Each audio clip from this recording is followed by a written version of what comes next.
Bienvenue dans ce cours de concentration avec la loi des grands nombres. Alors, ce chapitre va nous permettre en quelque sorte d'interpréter un certain nombre de probabilités issues d'un sondage ou d'un échantillon. Et justement, c'est ce qui permet actuellement de faire un certain nombre d'estimations avec des résultats assez proches de la réalité. C'est pour ça que, de nos jours, on parle souvent de sondages, d'instituts de sondage aussi, et qui fournissent des données qui sont assez proches de la réalité, en général.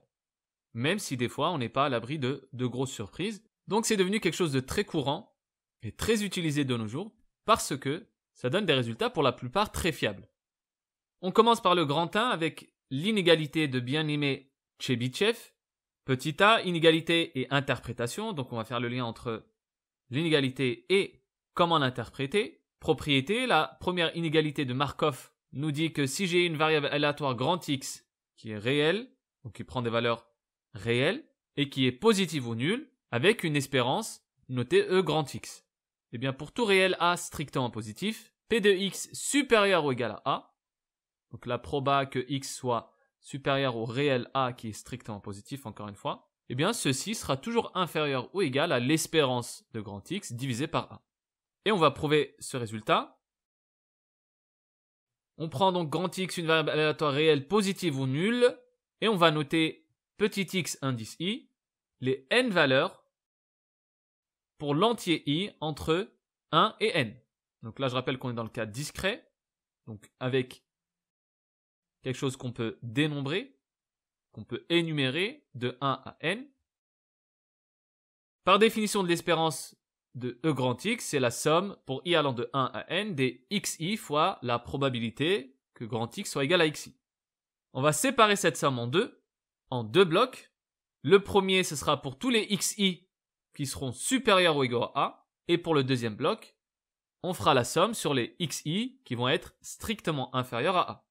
Donc E de grand X, c'est la somme pour les termes en i pour lesquels les xi sont supérieurs ou égaux à a. Donc des xi fois p de grand X égale à xi, plus la somme pour les indices i pour lesquels les xi seront strictement inférieurs à a de petit xi fois p de grand X égale à xi. Pour tout entier i compris entre 1 et n, on sait que les xi sont positifs ou nuls, puisqu'encore une fois, la variable aléatoire grand X a des valeurs réelles positives ou nulles. Et que les probas, forcément une proba est comprise entre 0 et 1, elles sont positives, eh bien la somme de xi, p de grand X égale à xi pour les xi strictement inférieurs à a, c'est un nombre positif ou nul. Donc on va minorer l'espérance, donc qui est la somme des deux blocs, par l'espérance de grand X supérieure ou égale à la somme des xi supérieure ou égale à a de p de xi fois p de grand X égale à xi. Donc là, le deuxième bloc qui est ici, en fait, vu qu'il est positif, je vais minorer l'espérance par le premier bloc. Maintenant, dans cette deuxième partie, pour tout i compris entre 1 et n, vu que les xi sont plus grands ou égaux à a, donc pour le premier bloc du coup, eh bien l'espérance, je vais également la minorer par la somme pour les xi supérieurs ou égaux à a, de cette fois-ci non plus xi fois p de grand X égale à xi, mais de a fois p de grand X égale à xi, puisque, encore une fois, les xi sont tous supérieurs ou égaux à a. Le a maintenant étant indépendant de l'indice i, je peux l'extraire, je peux le factoriser devant la somme, ça me donne la somme pour les xi supérieurs ou égaux à a de a fois p de grand X égale à xi égale à a fois la somme pour les xi supérieurs ou égaux à a des p de grand X égale à xi. Mais p de grand X égale à xi, pour les xi supérieurs ou égaux à a, c'est exactement la probabilité que grand X soit supérieur ou égal à a. Maintenant, en combinant du coup les deux dernières lignes, nous avons l'espérance de grand X supérieure ou égale à a fois p de grand X supérieur ou égal à a. On divise de l'autre côté par a et on obtient notre inégalité de Markov. Propriété, maintenant l'inégalité de bien-aimé Chebyshev. Comme préalable, on avait besoin de l'inégalité de Markov pour justement démontrer cette inégalité de bien-aimé Chebyshev. Alors que nous dit cette inégalité? Si je prends grand X, une variable aléatoire d'espérance E grand X et de variance grand V, pour tout A strictement positif, la probabilité que la valeur absolue de grand X moins l'espérance de grand X, Ça, il faut comprendre que c'est la distance de la valeur de grand X à son espérance, ou bien l'écart positif, parce qu'il y a des valeurs absolues, entre la valeur de grand X et son espérance. Donc la probabilité que valeur absolue de grand X moins l'espérance de grand X soit supérieure ou égale à A, ceci est inférieur ou égal à la variance de grand X divisé par A au carré.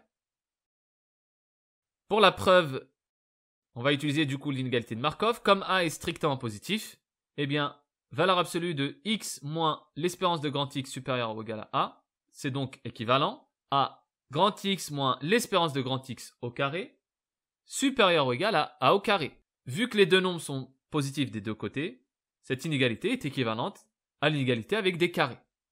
Maintenant, la variable grand X moins l'espérance de grand X, le tout au carré, elle est positive ou nulle, du fait du carré. On peut appliquer du coup l'inégalité de Markov à la variable aléatoire, grand X moins l'espérance de grand X au carré, et avec le réel petit a au carré. P de grand X moins l'espérance de grand X, le tout au carré supérieur ou égal à a au carré, ça va être plus petit que l'espérance, donc de la variable aléatoire, ici c'est grand X moins l'espérance de grand X au carré, divisé par a au carré. Ça, c'est d'après l'inégalité de Markov. Maintenant, l'espérance de grand X moins l'espérance de grand X au carré, ça c'est exactement la variance. Vous pouvez le retrouver très rapidement. Ou sinon, je vous renvoie à la vidéo de première dans laquelle je fais le détail du calcul. Ça donne donc P de grand X moins l'espérance de grand X au carré supérieur ou égal à a au carré, inférieur ou égal à du coup la variance de grand X sur a au carré. Et vu que ces deux éléments-là sont équivalents, je retombe bien sur mon inégalité de bien-aimé Chebyshev énoncée au départ. Petite remarque, pour tout A, un nombre donc réel positif inférieur ou égal à l'écart type, sigma, de grand X, eh bien, V de grand X sur A au carré va être forcément supérieur ou égal à 1. Et ça se montre de façon très rapide. Cette inégalité est évidente. Alors, exemple et interprétation. Si on lance une pièce bien équilibrée 100 fois de suite et qu'on considère la variable aléatoire grand X qui donne le nombre de piles obtenues, grand X va suivre une loi binomiale de paramètres n égale 100 et p égale à 1,5. Son espérance, c'est n fois p, donc 100 fois 1,5, c'est-à-dire 50. Et sa variance, c'est n fois p fois 1 moins p, donc ça fait 25. D'après l'inégalité de Chebyshev, la probabilité que l'écart entre grand X et son espérance 50, donc la proba que cet écart-là soit supérieur à A, va être inférieur ou égal à 25 sur A au carré. Par exemple, si je prends A égale 10, la probabilité que l'écart de grand X à 50, donc de l'espérance, soit supérieur ou égal à 10, va être inférieur à 25%.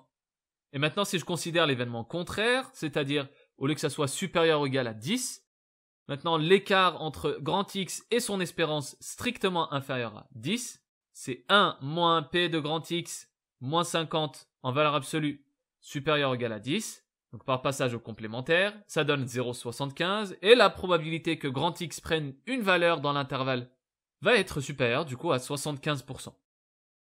On passe au petit b avec des cas particuliers. Si je prends grand X, une variable aléatoire d'espérance E de grand X et d'écart type sigma de X, on applique l'inégalité de bien-aimé Chebyshev pour A égale à K fois l'écart type, donc K fois sigma de grand X, avec K un entier supérieur ou égal à 2.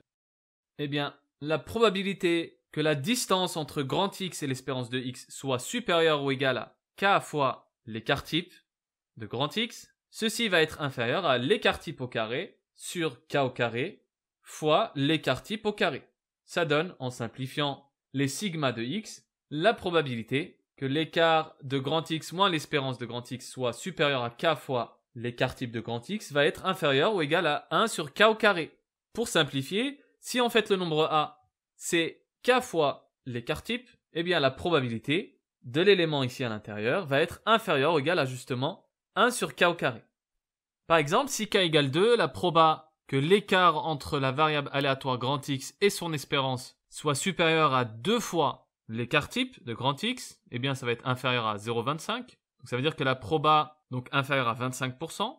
Si K égale 4, eh bien ça sera plus petit que 1 sur 4 au carré, c'est-à-dire 0,0 0,625. Autrement dit, obtenir un écart de grand X à l'espérance qui soit supérieur ou égal à 4 fois l'écart type, donc c'est inférieur à 6,25%, c'est-à-dire que c'est un événement quasi improbable.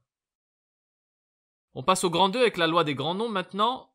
Eh bien, on va se donner n variables aléatoires grand x1 jusqu'à grand xn, indépendantes et identiques, qui vont suivre une même loi de probabilité d'espérance mu et de variance grand V. On va noter m indice n la moyenne de toutes les variables aléatoires, c'est-à-dire x1 plus x2 jusqu'à xn, divisé par n. Première inégalité de concentration avec le petit a, eh bien pour tout a strictement positif, la probabilité que la valeur absolue de mn moins mu, donc l'écart entre la moyenne des variables aléatoires et l'espérance d'une variable aléatoire, je rappelle que c'est la même, eh bien la proba qu'elle soit supérieure ou égale à a, c'est inférieur ou égal à la variance divisé par n fois a au carré. Là, on voit directement qu'on va utiliser l'inégalité de bien-aimé Chebyshev. Eh bien, l'espérance de m indice n, c'est l'espérance donc de la somme de toutes les variables aléatoires divisées par n. Vu que c'est la même espérance, on a n fois l'espérance de x divisé par n, et ça donne l'espérance de x. C'est-à-dire mu. Sa variance, c'est la même chose en appliquant la formule, on trouve 1 sur n fois v, et d'après l'inégalité de bien-aimé Chebyshev, on retrouve l'inégalité de concentration. Alors, petit exemple, dans une société de démarchage téléphonique, on estime que 40% des personnes appelées vont répondre effectivement. On va appeler n le nombre de personnes et la variable aléatoire x indice k, qui donne 1 si la kim personne appelée répond et 0 sinon. Les variables aléatoires grand x1 jusqu'à grand xn sont indépendantes et identiques, de même loi, et d'espérance 0,6 fois 0 plus 0,4 fois 1, c'est-à-dire 0,4. La variance, en appliquant la formule, on trouve 0,24. Alors, pour tout réel a strictement positif, la proba que m indice n moins l'espérance, donc moins 0,4, en valeur absolue soit supérieur ou égal à a, ça va être 0,24 sur n fois a au carré. Et si a, par exemple, c'est 10%, eh bien la proba que l'écart entre mn et l'espérance qui vaut 0,4 soit supérieur à 0,1, ça sera inférieur ou égal à 24 sur n. Maintenant, si on prend un échantillon de taille 1000, donc n égale à 1000, on voit que l'écart entre mn et 0,4, donc et l'espérance, soit supérieur à 0,1, ça va être plus petit que 2,4%. On dit en fait que l'on obtient pour mn une précision de 0,1 avec un risque de 2,4%. Eh bien, lorsqu'on appelle 1000 personnes, la proba que le nombre de personnes répondent soit en dehors de l'intervalle, ici 300-500, ça va être inférieur à 2,4%. Petit b maintenant avec la loi des grands nombres.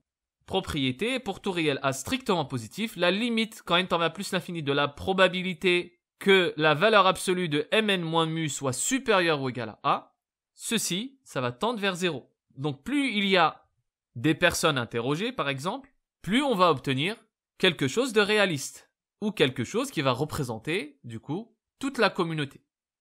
Pour la preuve, c'est très rapide, pour tout réel a strictement positif, on va utiliser l'inégalité de concentration.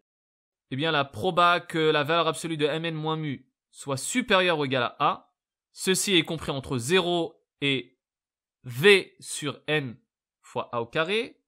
Or, la limite à droite, ça tend vers 0, la limite en n, donc v sur n fois a au carré, ça tend vers 0.